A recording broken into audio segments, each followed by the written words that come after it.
2 people have died and 7 others have been injured after a gunman opened fire with an automatic rifle at a bar in Tel Aviv, Israeli police say. Security camera footage showed the suspect taking a weapon out of his backpack and shooting. Israeli security forces have launched a massive manhunt for the gunman, cordoning off areas of the city.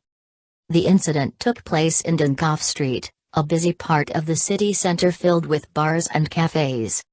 It was not immediately clear what motivated the shooting, which follows a wave of Palestinian attacks against Israelis over the past few months.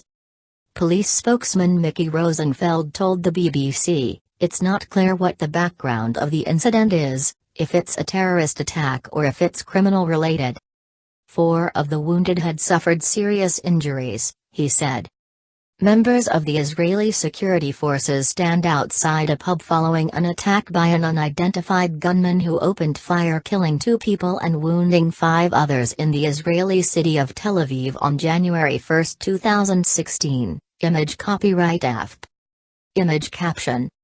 Emergency services rushed to the scene of the shooting on Dunkoff Street. Members of the Israeli security forces patrolled the area following an attack in Tel Aviv, January 1, 2016. Image copyright AFP. Image caption. A large manhunt is taking place in central Tel Aviv as police search for the attacker. Members of the Israeli security forces searched the area following an attack by an unidentified gunman in Tel Aviv, January 1, 2016. Image copyright AFP. Image caption. Armed members of the Israeli security forces are searching Tel Aviv.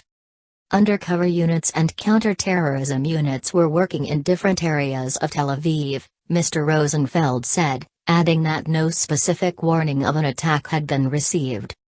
Israeli media are reporting that the attacker has been identified as an Israeli Arab from northern Israel. The Times of Israel reported, citing police sources, that his father had recognized his son in security footage and called police. Analysis, Kevin Connolly, BBC News, Jerusalem.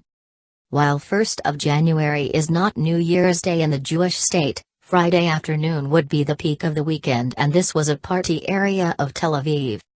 The city tends to be slightly more remote from the political tensions and violence affecting other parts of Israel and the occupied Palestinian territories.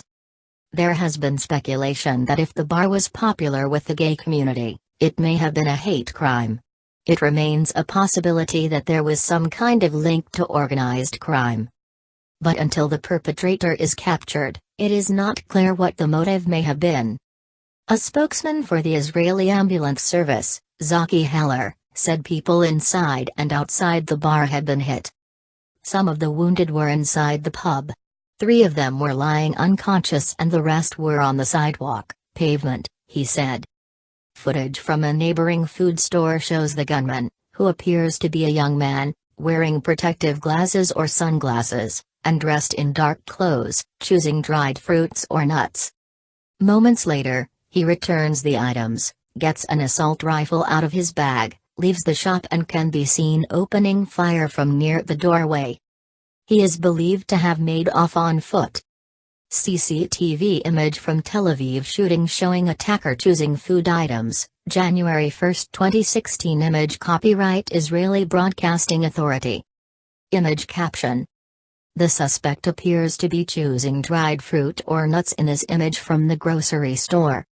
CCTV image from Tel Aviv shooting showing attacker with gun, January 1, 2016. Image copyright Israeli Broadcasting Authority. Image caption. A few seconds later the suspect has taken a gun out of his bag and is shooting from just outside the shop. Afterwards, broken glass could be seen on the pavement outside the bar and a nearby cafe which was also targeted. Osnat David, who owns a nearby hair, said she and her customers had hidden while the shooting took place. "We were shaking," she said. "There were about 8 of us, hiding in the storage room." The shooting took place at around 1500 hours local time, 1300 hours GMT, on Friday. As of 23 December, at least 21 Israelis had been killed in the recent violence, most of them in stabbings and shooting attacks by Palestinians. At least 131 Palestinians have also been killed. More than half were said by Israel to be attackers. Others have been killed in clashes with Israeli forces.